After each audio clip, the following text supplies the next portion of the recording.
Hello, everyone. Hi. It's Benny and Amanda. We are a little behind on our videos. Not too bad. Not as bad as we thought. We were like sitting down. We're like, we need to do like 7 videos, and it was really only a couple. We are in Den Haag, or The Hague, in the Netherlands. We made a little loop from Amsterdam to Cologne to Brussels, and then a little town called Tilburg / Breda last night. And now we're in The Hague for one of my final few handful of shows on this trip at Bar de Gekke Geit, or the Crazy Goat. But anyway, we're going to tell you a little bit about our day in Cologne, or Cologne. And, well, we left Amsterdam reluctantly because I really loved it there. But we had picked Cologne, to go to Cologne, one, because my friends at 45 Creations, who made my poster, chose the cathedral in Cologne as one of the images for the poster, and I really loved it. It balanced it out really nicely, and so I was like, we better go see that. And we did try to get shows there, but that didn't necessarily work, but it didn't matter. It wasn't too far from Amsterdam, and it wasn't too far from Brussels. And I was able to find a nice little evening cruise, and one of our good friends really loves it there. So there's several people had good things to say about it. So it seemed like a good reason to go. And so we left Amsterdam, maybe a couple hours. I think it was about 2 hours. Yeah, not a bad train ride. By train. And any memorable things from the train? No. And when we crossed into Germany, they were having a nationwide emergency alert test. Yeah. So everyone's phones were going off, an alarm going off. And you know how some people are like, that's not my phone, and it was definitely their phone. That's the most memorable part that I can remember. Those poppies. There was a few fields of beautiful flowers on the ride. It was beautiful. I love taking the train. Yeah, every train ride is remarkable in its own way. Either the scenery or anything like that. We're both big fans of train rides. Yup.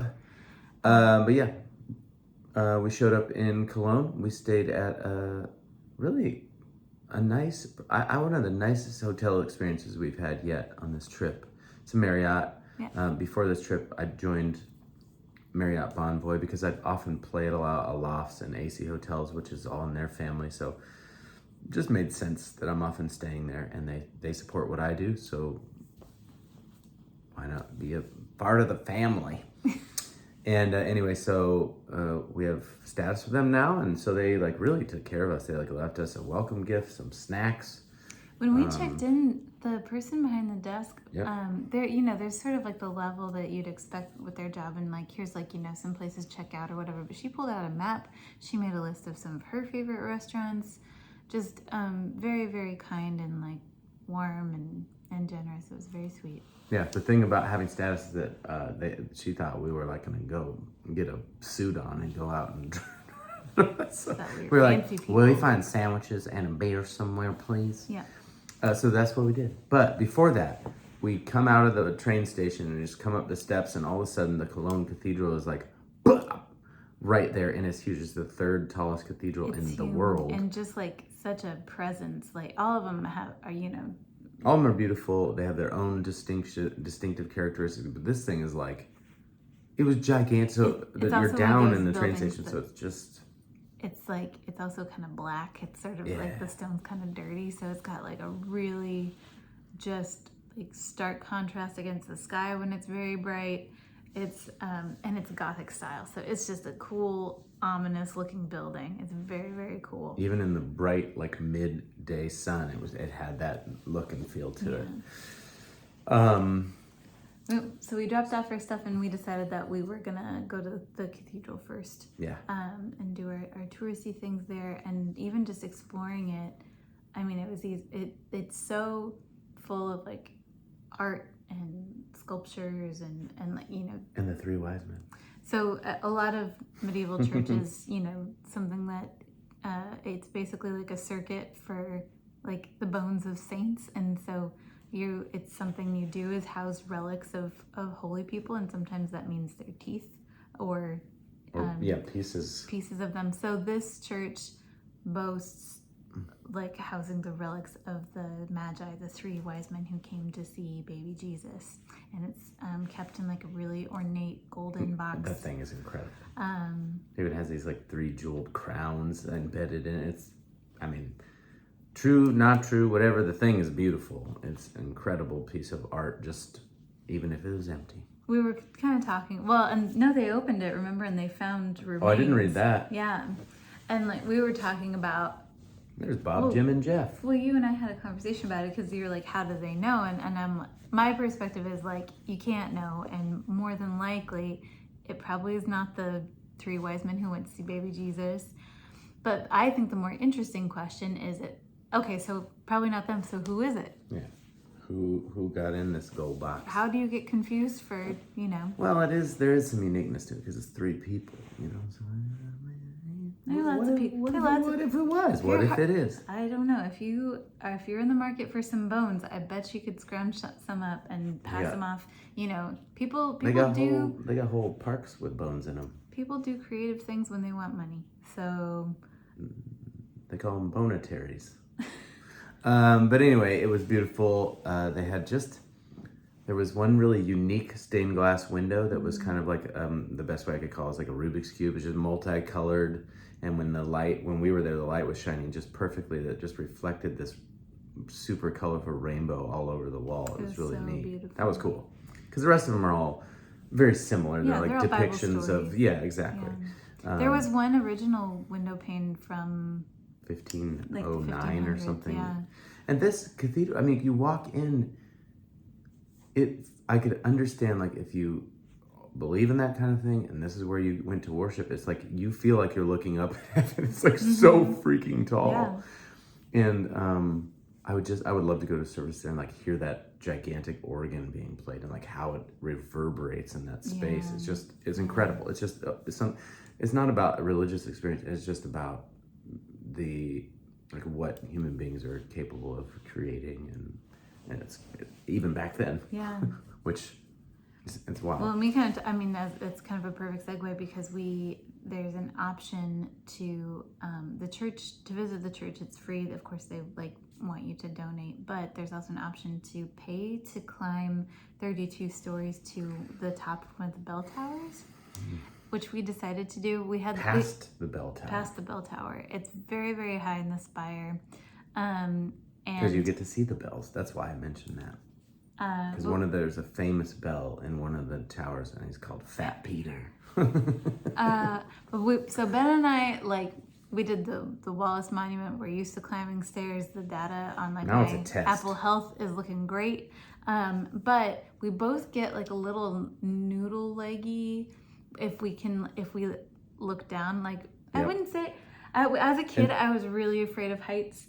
And not so much as an adult anymore, but it's not about fear. It's just about, for me in the Wallace Monument, it was because it was really tight and the steps were really big, so it's kind of taking your breath, and the wind whipped through. So in the spire in the cathedral, they'd kind of covered the windows, so you could see out, and they're very small little slits, but they'd covered them, so it was very the air, it was static, and you just kind of felt like pretty normal stairs. But in the Wallace Monument, it was wind was just whipping in and out of that tunnel, and I was like, what's happening? Why are we moving? Yeah, it kind of messes with your perception because you're wobbling, you think the tower is wobbling. Yeah. But there were a couple times we looked out the window, and then in the last part, past the bell tower, you climb a structure that it's like a normal staircase where there's no back to the stairs. Right, it's so you can see through them. It's like going out of fire escape kind of. Yeah. And it was that one. We found out that both Amanda, myself, and Sherman hate stairs where you can see through them. All 3 of it. Our family doesn't. It's just solid stairs, please. It's the reminder of how high up you are. Anytime we look down, you kind of get the. Well, so that was after the bell tower, and you got to the top, and the last, I would say, 6 flights of stairs was that, and it's just straight up in the middle of a room. So structure. That was a cool way to end it. Yeah. Yeah. We do that. It's something that I really appreciate about you, but love about our dynamic is both of us feel so strongly about taking care of the other person, but also cheering them on in hard stuff. And so it's really easy to not easy, but there's this sort of compartmentalism where you can, even if you're really scared out of your mind, you got to be there for your person. And so both of us will just be kind of like hanging on and be like, you doing okay, buddy? Yeah. Because normally heights is not good for me, but it's kind of contrasting because my worst part is the enclosed thing, and then the open stairs doesn't bug me as much. But the open stairs bother me. Yeah, it bothers you and make me more scared. Me too, but I can like at least hold it together. It's it's also because I also knew we were almost to the top, which made me feel much better. But it's like a funny game of chicken where I think on our own, both of us would be like much more scared or not have it together, but the other person's trying to be like strong for the other. So we end up going farther than we probably normally would by ourselves. But we went the whole way, and it was almost, I mean, according to the church, it was almost 3 times as many steps as the Wallace Monument, which... Or the church slash our own math. It's not like they have like the Wallace Monument. They did say a number. Yeah, but Wallace Monument was 244 and the other one was 700 and something. What I'm saying is they didn't have like a little like infographic sheet showing the Wallace Monument. all the things we've climbed. No, this is according to our own research. Yeah. And Google. Yeah. Or Google. Whatever. Or research through Google. Shout out Google. They need it. Anyway, we got out. We went and got our first gelato in many, many moons. I just don't want to wait till Rome. I want to have Rome finish it out strong. So we got to get gelato along the way. Plus, it was all the weather up until probably even today has been hot. It's not even just been like pleasant. Like in the middle of the day, it's hot. So it was humid and warm. Yeah, there's nothing like this summer in a lot of places, but it's warmer than usual here. And they don't they don't really have AC here. Yeah. Anyway, so then we went to the fish market in Old Town area. Fish market is kind of famous for these like pretty colorful buildings that are right along the Rhine River. And our concierge at the hotel also said we should go walk this bridge across the river and kind of look back because you get this really beautiful view. So we were planning to do that, but before we did that, we need to like eat some authentic local have a pretzel. Food. Yeah, it's at the beginning of Oktoberfest, so we should have a Stein. Mostly we passed like a bunch of little like courtyard cafes, and I saw a guy with fewer than 4 blocks of cheese on his plate, and I said, just by himself. You gotta stop. I want to eat that. And then they're like, you need an American menu, and we were like, yep. We need a lot of help. Yeah. So then we found this. It was like a pretzel. There's really great cheese, but also with just like a vegetable schmattering all over it. Yeah. It was really beautiful and super tasty. Yeah. Yeah. Fine. Yeah. All the veggies. Sign me up. They gave us a pretzel and 2 slices of like really rustic bread, and it was great. It was perfect. Yeah. I don't know how pretzels and cheese became girl dinner, but I'm down. No, it's just like, where you kind of put all the ingredients on a board. You don't even... The girl dinner is more just about the spirit of what you're eating. It's not necessarily a single thing. We ate a pretzel that had a spirit? We also had some really great like Kolsch beers. They were really wonderful. Yeah. Then we crossed the river, crossed the bridge. Looked back, it was really beautiful. The bridge we came back on, which is kind of the more famous one, has locks, a lot like that bridge in Paris. It's probably one of the higher concentrations of like lock bridges. What's the oldest one we found? 1962? Mm-hmm. 62. Yeah. We found a bunch like from is the probably 60s. in line with like the construction of the bridge. Imagine. I wasn't expecting to find anything too old, but I've read that like on several bridges where people will like add locks, that sometimes they'll have to either have them removed or reinforce the bridge just because of all the added weight. And in this case, I mean, if you had to estimate how many locks were on there, like... How many? Tens of thousands. Tens of thousands. Yeah. Easy. They were like locks on locks on locks. Mm-hmm. From far away, too, it's really pretty because they kind of glimmer. They're all different colors. Okay. Anyway, we came back. Went back to the hotel. And we had plans for an evening like skyline cruise, which was a couple hours. And I thought that was kind of a nice amount of time to really take it in and get a little time on the Rhine. And we showed up, and this boat, I was thinking like a little cruise boat. And everything it was we've like, done in canals has been like, a little tiny party of 10. Like 20, yeah.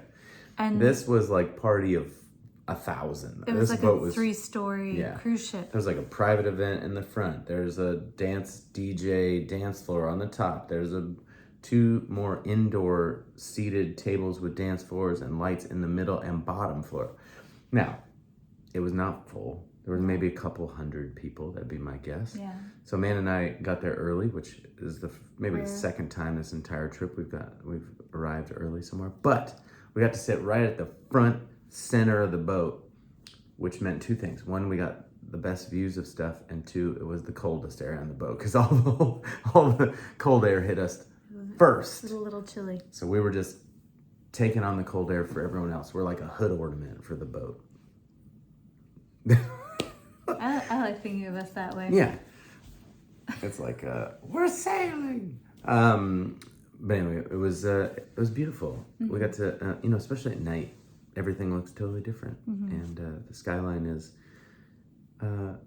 was cool. There were these really unique, like kind of L-shaped buildings that overhang the Rhine, which is really unique architecture. It's a really interesting combination of like very, very old buildings and really contemporary, like newer construction. It's really, I sort of like that Europe. Nobody like was trying to like marry the styles or whatever. It's just a nice, fun combination. You do you here, you do you here.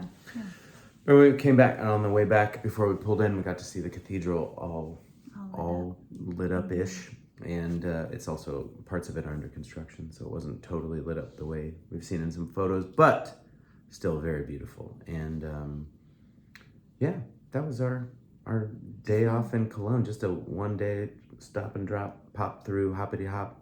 And then we left for Brussels, which is the one city we had time off in 4 years ago. So it was we were looking for a few things we didn't get to do last time we were there. So we'll tell you about it in the next video.